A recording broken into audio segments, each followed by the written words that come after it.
AP deputy CM Pawan Kalyan ఇవాళ సచివాలయానికి రానున్నారు. పొల్యూషన్ కంట్రోల్ బోర్డు అధికారులతో డిప్యూటీ సీఎం సమావేశమయ్యే రాష్ట్రంలో కాలుష్య నివారణపై దిశానిర్దేశం చేయనున్నారు. మా కరెస్పాండెంట్ శ్రీహరి పూర్తి సమాచారం అందిస్తారు.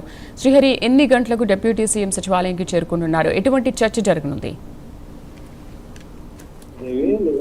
అంటే ఉదయం 11 గంటలకు నేడు రాష్ట్ర సచివాలయానికి CM deputy CM Pawan Kalyan అయితే చేరుకోనున్నారు. అయితే ప్రధానంగా పొల్యూషన్ కంట్రోల్ బోర్డు అధికారులతో డిప్యూటీ సీఎం పవన్ కళ్యాణ్ సమీక్ష సమావేశం నిర్వహించనున్నారు. అయితే ప్రధానంగా రాష్ట్ర వ్యాప్తంగా ఉన్న ఏవైతే ప్రధానంగా చూసుకున్నట్లయితే ఏదైతే కాలుష్య నివారణ నియంత్రణ, ఏదైతే ప్లాస్టిక్ నియంత్రణ, వీటన్నిటిపైన పొల్యూషన్ కంట్రోల్ బోర్డు అధికారుల పనితీరు, వాటి విధి విధానాలు అయితే ఏవైతే అంటే ప్రధానంగా గతంలో కూడా బోండా ఉమా, ఏదైతే విజయవాడ సెంట్రల్ ఎమ్మెల్యే బోండా ఉమా ఆరోపించిన ఆరోపణలు ఏవైతే ఉన్నాయో రాష్ట్ర వ్యాప్తంగా ఉన్న పరిశ్రమల వల్ల వస్తున్న పొల్యూషన్, అదేవిధంగా ప్లాస్టిక్ నియంత్రణ, వీటన్నిటిపైన కూడా ఉప ముఖ్యమంత్రి పవన్ కళ్యాణ్ అధికారులకు అప్పటికప్పుడే ఆదేశాలు ఇచ్చారు. అయితే ఈ నేపథ్యంలోనే ఆ ఆదేశాలు ఇచ్చిన తరువాత తీసుకున్న చర్యలు ఏంటి, అసలు వాటి పనితీరు, అసలు ఇప్పటి వరకు ఎన్ని పరిశ్రమలు ఉన్నాయి, ఆ పరిశ్రమల పనితీరు ఎలా ఉంది, దాంతో పాటు